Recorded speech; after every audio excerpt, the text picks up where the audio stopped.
Hi, Damien and Marcus from 100 Not Out here. MP. Yes, Damo? We all know the importance of having a diary, but who wants a boring old day planner? Not me. Enter the Journey of Me. Ta-da! The incredible 8-month wellness journal designed especially for wellness peeps like you. Yes, Damo, this beautiful 8-month wellness guide is filled with questions, planners, exercises, reflective notes and more. Endorsed by the Up For A Chat girls and loved the world over, the Journey of Me is a must-have if you're ready to live your best life for life. To purchase your very own Journey of Me and receive a free set of inspirational postcards, simply enter the code COUCH at www.wellineu.com. That's www.wellineux.com. TheWellnessCouch.com, streaming wellness into your lives. Welcome to Nourishing the Mother, featuring your hosts Bridget Wood and Julie Tenner.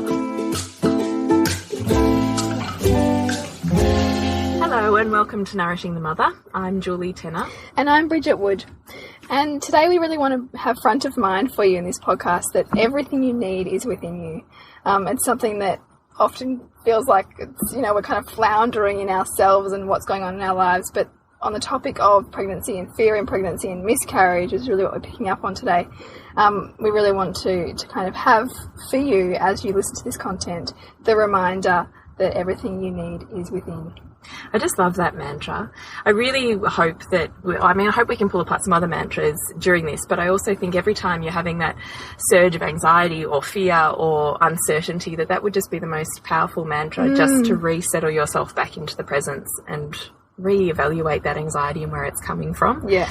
So every time you're feeling that surge or that rush, I would really invite you to use that mantra. Yeah. Have it written on your wall somewhere in your phone as a reminder. Who knows how it's going to work for you. So this week we really wanted to pick up from last week's podcast, which was on miscarriage, and we delved into that. And we wanted to then go the step further, is that once you've experienced loss and miscarriage, how do you then move on from there and have a pregnancy that you really want to feel in touch with and in tune with and not completely surrounded by fear? So it brings up questions about what do you do when you have had that experience and you're still sitting with your body as a sense of failing you, or your womb as a tomb, of your baby not being able to stay with you, and your fear of death that can transcend. I certainly know in my experience it did, transcended from miscarriage to, I don't know, something was going to go wrong, to then stillbirth, and it just never left. Yeah, and so it's like that idea of kind of you get to 12 weeks and feel that fear's gone, but then the next one comes in. Yes, something wrong with its heart. Yeah, or something. And yeah, I mean, this is a journey of motherhood, isn't it? It is, I true. absolutely remember when I was in labour and I was thinking, oh my God, please, don't want a stillborn baby. I had this massive fear, but then it just transfers to when they're born, and then you've got the fear of running out on the road or whatever it is. So true. It's constant, isn't it, in motherhood? And it begins in that moment of conception, pretty much. It really does, doesn't it? So we really wanted to lead on here with, so you've had a miscarriage, you've had this experience, maybe you've healed from it and maybe you haven't. So we want to have a little bit of a look at that. And then how do you move into this pregnancy without wanting to carry all of that baggage with you from the previous one? And that for me is the biggest one, even when I've had clients in birthing that have had one really traumatic birth experience, then we're moving into this new one. Often the subconscious can keep us going back to that story and almost making it appear like that's what's happening now. So when we're living in the realm of subconscious, it's almost like being in a fantasy land of some sort, isn't it? And we can have body reactions that tell us that it is, even though it isn't. Yeah. So for me, like having women that are labouring that have had a previous experience, for women that have had a miscarriage and moving into pregnancy, it's about presence. It's about bringing you back to the moment and the now, and not being stuck in the future of anxiety or in the past in grief and pain. Yeah. So how do you stay in the present? Now, there's loads of our podcasts that talk about presence, different ways and how to reach that. But when you're in pregnancy, aside from bringing your own physical body and self into presence, how do you also connect to the pregnancy and presence in that moment? And for me, I learned along the way that the most healing light, if we're talking about thinking about energy and auras, is golden light. So often I would say to my clients, and so I've certainly done this with all three of my kids, is imagining my baby in utero tomorrow, surrounded by an orb of golden light that's rippling through every cell in their body and expanding outwards, and potentially even covering myself. And that for me represented the most perfect, divine, soulful light, and also the most healing and protective. So one is presence would be connecting and having that imagination in your mind. Two would be talking to your baby. So I know from experience with clients that this can be a little bit unusual for some people to think that they can talk to their belly, or they feel a bit silly doing it. But for me, that's connecting with your baby in that moment. That's talking to that baby on a soul level, even though you can't touch it. That's setting the intent for what you want. So touching your belly, touching, you know, the areas that are surrounding there that say, I welcome you, I want you here, please stay. You know, all of these things that just really speak from your heart, that connect you to that baby. Talk about the things you're going to do together when they're older.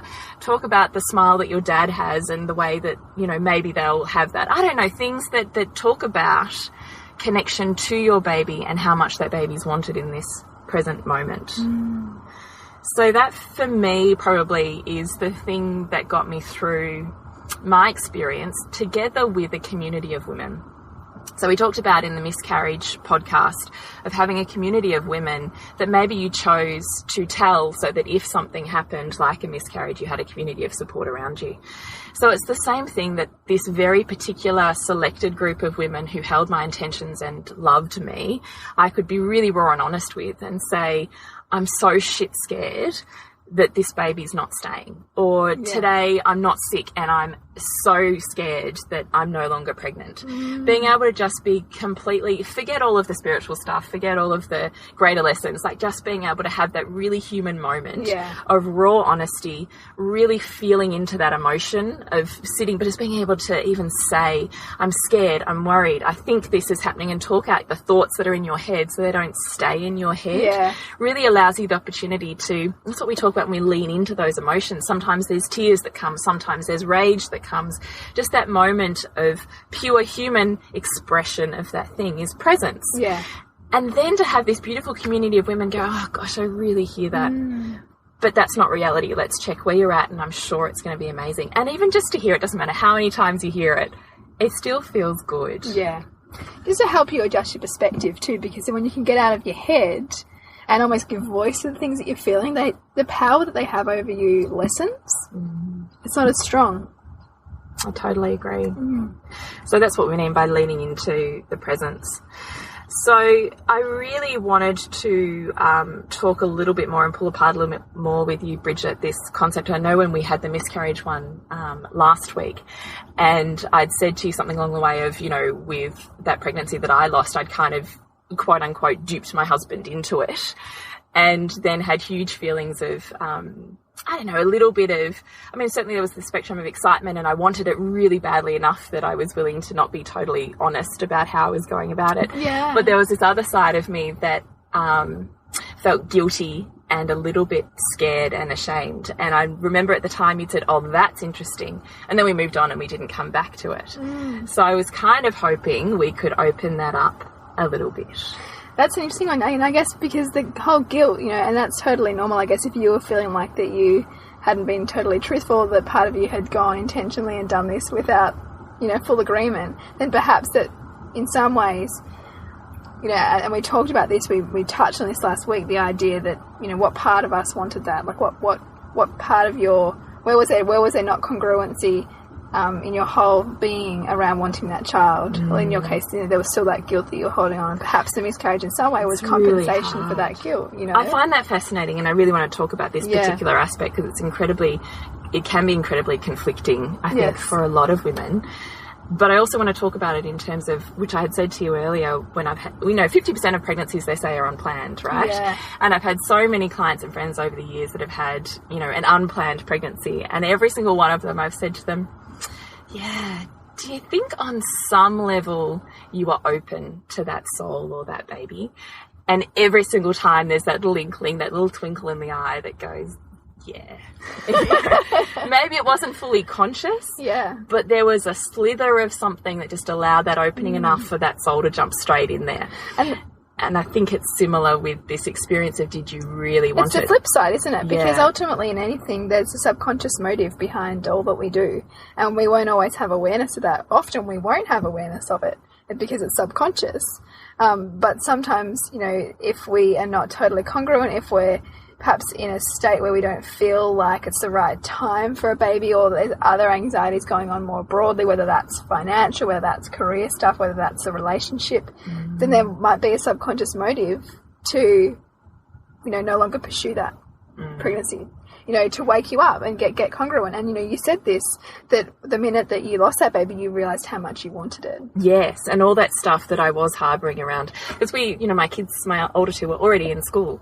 So I already had, my career was going really well. I had established business. I had both kids in school. You know, life was getting really crazy. We were going to have all of these steps financially in place. And all of a sudden I'd chosen a pregnancy, which means, that's all being pushed back another 5 or 6 years. Yeah. And so there was a huge amount of, you know, there's kind of light at the end of the tunnel, kind of that looks really, really good. And so part of me kind of didn't want to have this baby experience. Yeah. But this other part really desperately yearned for it. Yeah. And as soon as I lost that baby, all of that stuff I was holding on to that said I didn't fully want this experience disappeared. I didn't care about it anymore. Every aspect of mine and my husband's conscious was straight into, we really desperately consciously want this child. And that completely transformed the experience that we had with our third. Yeah. Which we wouldn't have got there had we not had that awakening experience. And we said of that, loss. didn't we? We said that for both of us. Absolutely, we have enormous gratitude for those experiences now with the benefit of hindsight and what's transposed since then. And was that your story too? Do you feel like... Yeah. I mean, I still haven't gone into why I had that miscarriage deeply, but I absolutely have no doubt that it was perfect. You know, the intention that I then took into my next pregnancy, into my pregnancy of the birth of my son, I wouldn't be here right now. Like it was, you know, I think I mentioned it, like that it happened first time with that pregnancy, and I just probably wouldn't have been as intentional about what my choices and, you know, the plan that I had. It really got that reality of losing something that you wanted so badly really clarified my vision for what I wanted to create. Because it, you know, losing it smashed my fantasy of it being any other way than the way that it was supposed to be. In your case, you know, having this fantasy of that, the seductive nature of that material kind of creation of things that you wanted, you know, kind of to try and tell yourself that maybe you wanted that more than this third child. You know, losing that child smashed your fantasy of that being more important for you. I mean, it's not to say that those things are wrong. That's really important to some people. But for you, you know, that was the seduction that needed to be challenged in order for you to get congruent about what you really wanted. So the question really, which is a really hard one we're asking, is when you're reflecting on those previous experiences of loss, is where has that experience led you? Through the pain, what are the gifts and the gratitude out of that? Would you be where you are now, surrounded by the people that you are, on the path that you are, at the time that you are? Where has that experience taken you? And therefore does that shift that pain? Or it's interesting. I remember thinking back then to my experiences, and I remember I often had this like sort of thing I'd say to myself, like, what doesn't kill you makes you stronger. And it's funny that I had that basic level of awareness, which is absolute truth really now. Like, you see how much those wounds and those pains serve us, because we often in those times of greatest challenge, we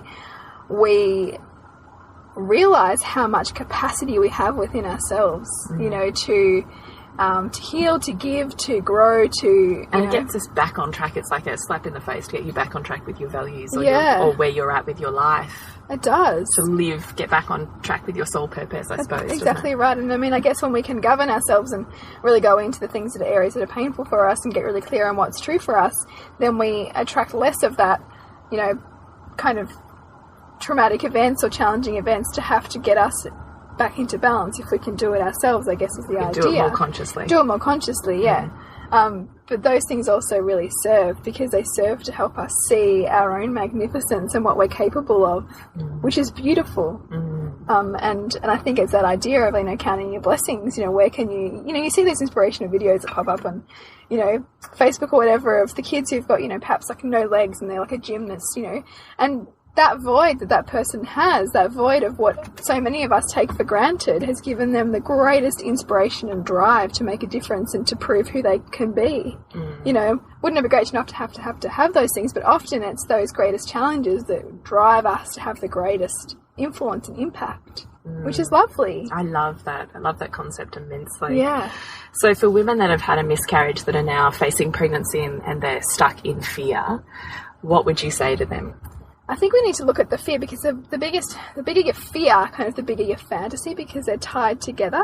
So if you've got a massive fear, then you also have a fantasy of some outcome that perhaps might be unrealistic, to have this perfect, happy family that's not going to have any issues, or, to have this, family and, you're going to be able to keep all the balls in the air and it's just going to be smooth sailing. I think the fear is there because there's something that you're not willing to kind of overly see that there's going to be both benefits and challenges in whatever you do, like that child's not going to be the answer to all your troubles. It's just going to have a new set of challenges, which they'll be beautiful challenges to welcome into your family, but it's not going to be some idyllic perfection that we think it's going to be, and often that's what happens when women will, marriages will get challenged when the baby comes, because you have this fantasy that the baby's going to fix everything, or you'll think that as a woman, you're feeling overwhelmed in your job and you don't like it anymore, but a baby will fix it. Well, any kind of fantasy that you have around the baby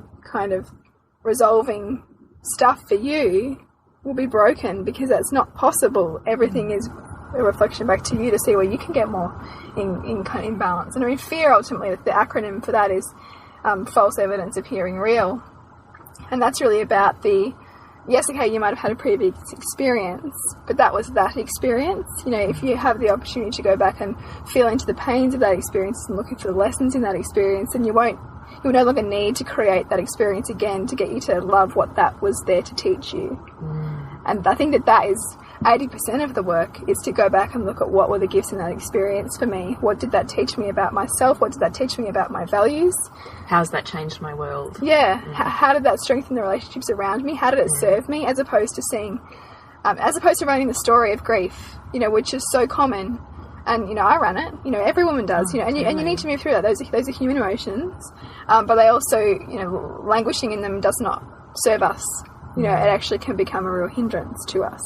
So you really see the fear is sitting there because, one, perhaps we haven't addressed or moved through the pain that was taken from the previous. Yeah. And two is because perhaps we're out of balance with how we're viewing that future. So because it appears so beautiful and perfect, that the fear's there to kind of balance that perfection. Or the way that we're viewing it as perfect, because everything is always challenge and support in equal amounts as opposed to being one or the other. It's only our values that make us perceive that something's going to be more supportive than challenging to us, but it's not. It's in balance.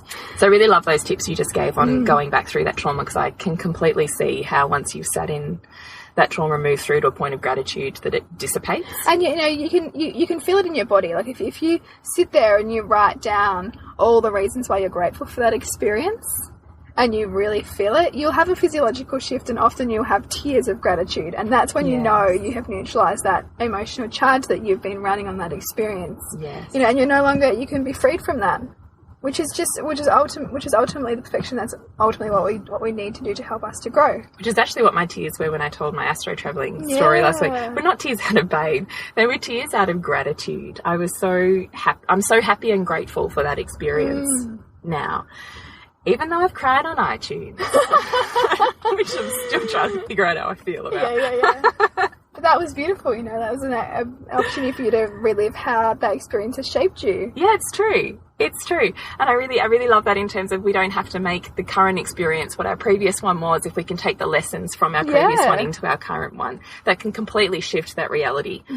So when you're doing that healing work combined with moments of presence, every time you're feeling that flush of fear, having a look at what was the thought or the impetus or the vision that appeared to you right before you had that surge of feeling, and actually looking, because there'll always be a sentence you've played in your head or a vision that came in, and you need to actually sit in that and look look at what that was. What was it in the split second before? Because I would often find it might be like seeing a woman who was like further along in her pregnancy than me, and then I might go, oh, you know, I hope I can get that far, for example, right? And then it's like, oh, wow, that's really interesting, because before I'd even seen that woman, I wasn't sitting in that state. So what's that trying to reveal to me? You know, what is that trying to say? Why is that triggering me? And what would you say? Wow, yeah, it's putting you on the spot now. Gosh, in that case, I think it's just coming back to the fear of, you know, because the fear of losing. Fear of losing the baby. And I think that is, the fear is, well, what would my life be if I didn't have that baby?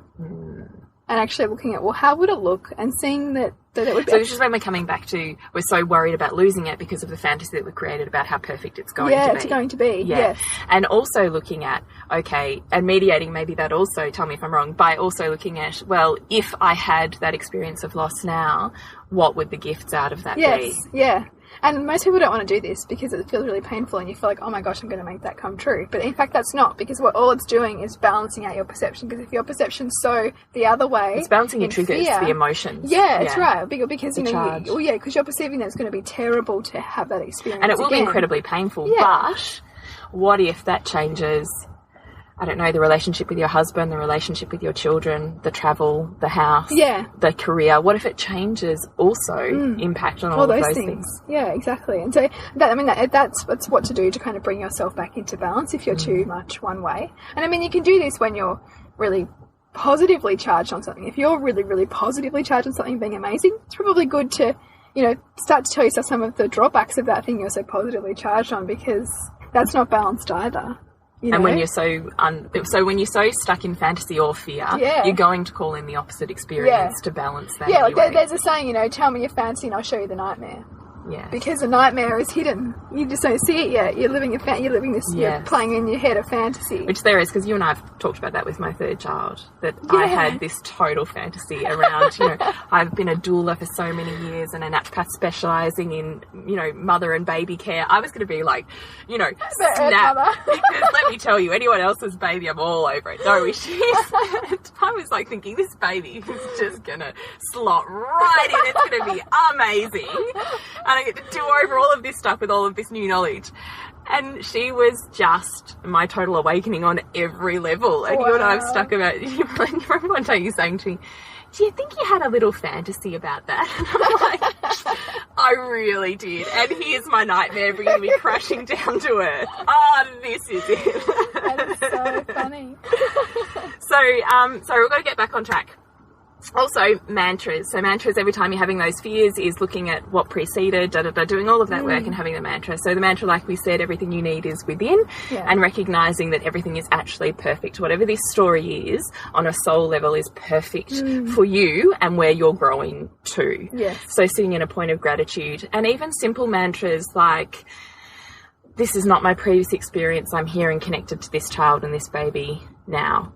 Things that just call you, whatever it is that really speaks to you about life and presence and connection to your baby in the now, is the mantra that you say every single time you're having those flushes of something. Because and just breathing. You came back to the breath as well. That's really underrated, but wow, that's so powerful for bringing you back into your body and back into center. It's true.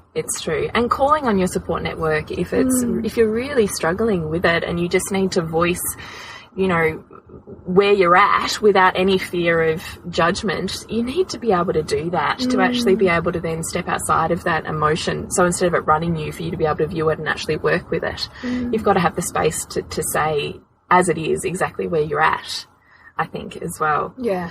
I also want to talk about fear in pregnancy as a physical manifestation. So traditional Chinese medicine talks about fear being in the body as an accumulation of water, and it relates specifically to the kidneys.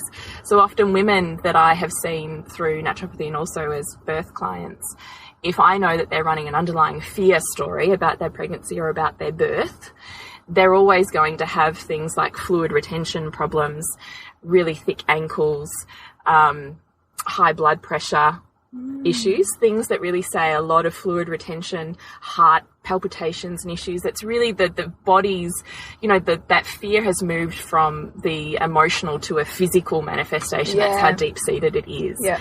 And to the point where that fear and that physical condition, like in something like high blood pressure, can directly have an outcome on how that baby's born. So those women that really have that physical manifestation playing out in their bodies may not even need, quote unquote, to go through labour, because they might need to have that baby whipped up by caesarean section earlier. Yeah. So it's also, I'm always interested in, when I meet these women and these clients, in what is that fear and where is it sitting in their bodies and why is it there? I find this so fascinating because the whole emotional manifestation of disease or illness is just powerful. It's so powerful, and you're talking about this in terms of pregnancy, which is, people, you'll hear like a laundry list of symptoms and things that just are run of the mill for pregnancy, but actually when you can isolate it down to some key ailments and an emotion, there's so much, there's an immediate healing that's possible there.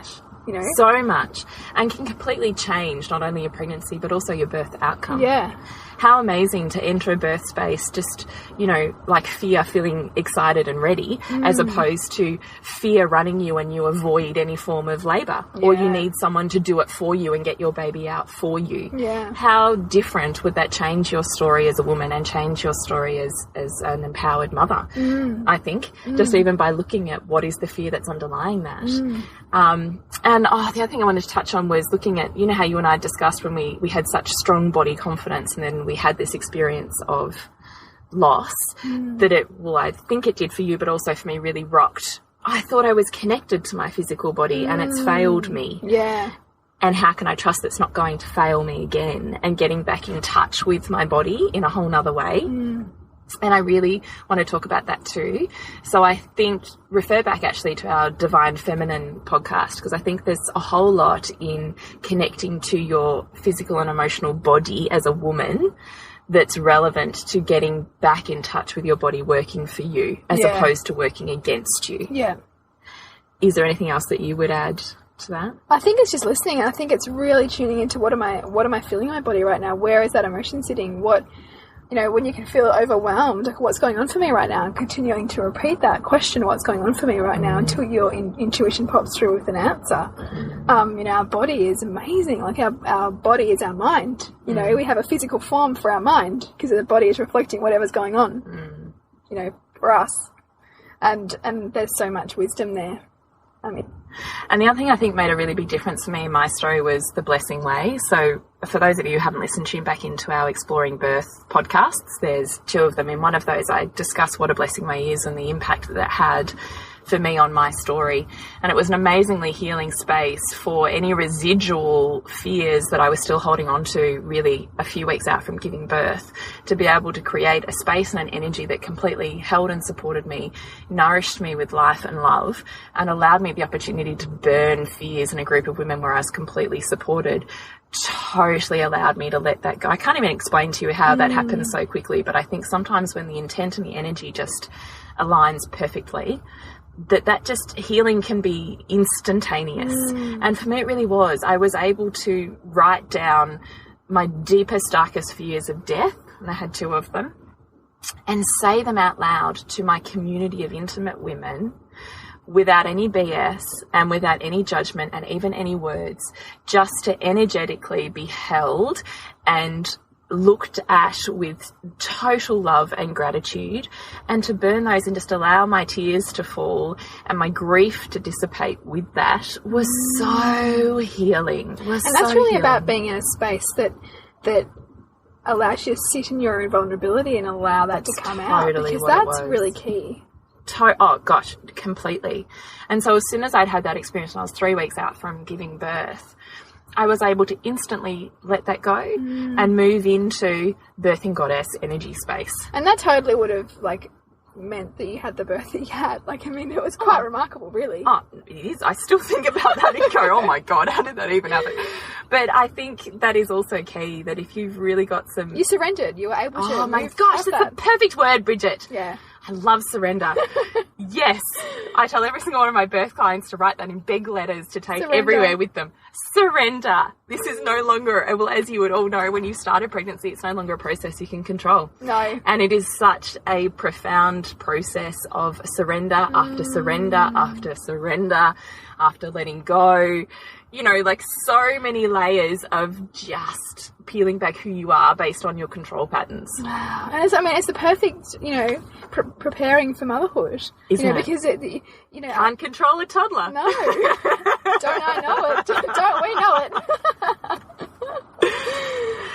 So we hope that there was some stuff in there for you, and we really do think that it might be worth perhaps listening to this once or twice. There's a lot of stuff in there. A lot of stuff in there. I think I'm even going to listen to it a couple of times. Yeah. I think I need to. I'll be having another baby soon, so I'm probably going to go into those fears, those very human fears. How fun to be able to talk those out. Yeah, it will be. Yeah. a live pregnancy. Live updates. So if you want to come and join us for our upcoming retreat, we would so love you to be there. We've got a beautiful community of women building. We've sold quite a few tickets now. And it's just going to be collaborating businesses of women who are just going to offer such nourishment to us during that day. I'm so excited. The goodies coming together for these gift bags are quite amazing. Yeah. So it's going to be a whole day, a Sunday, and it's really going to be all about getting to our core, really connecting with the truth of who we are, going into some of those vulnerable spaces, and really looking at some tools that we can use in our lives to not only connect with our divine feminine, but also live a life of greater intention and of greater gratitude. How to tap into that, how to transform your life. Yeah, and get out of the rut. And also to not realise that nothing outside of you needs to change. Yes. It's never outside of you. Everything you need is within. Everything you need to sit with. And sometimes you just need the teacher, don't you? When your student's ready, the teacher's there, and it just needs the intention and the pathway and the tips and the tools just to shift it. That's it. It's going to be a beautiful day. So tickets are available for that on our Facebook page, which is /Nourishing the Mother. And if you want to connect with the Suburban Sandcastles Film Nights, that one's coming up very soon, the Empowerment Project on the 14th of October, and then Project Wild Thing on 10th of November. And if you want to connect with Julie, it's at naturopathicbirth.com.au. And if you're loving any of our podcasts, if you really feel like they would be powerful or potent to any women that you know, we would love for you to share them, to email them, to share them on your iTunes, and certainly to rate us on iTunes, because that does keep us going. And any feedback, we love conversations on Facebook where we can extend, where we can go where you want to go and answer any questions that might have come up for you as you're listening, because no doubt particularly last week's and this week's episode may have really brought some shifts up for you that you're not too sure where to put them. So please start those conversations with us, because we would love to extend this community of women. Absolutely. And we'll see you next week when we continue to peel back the layers on the mothering journey. This has been a production of TheWellnessCouch.com. Check us out on Facebook and join in the conversation on Facebook.com/TheWellnessCouch. Subscribe to each show on iTunes and check us out on Twitter. The Wellness Couch, streaming wellness into your lives. Whilst the Wellness Couch presenter endeavor to provide accurate and helpful information to their listeners, these podcasts cannot take into account individual circumstances and are not intended to be a substitute for health and medical advice from a qualified health professional. You should always seek the advice of a qualified health professional before acting on any of the information provided by any of the Wellness Couch podcasts.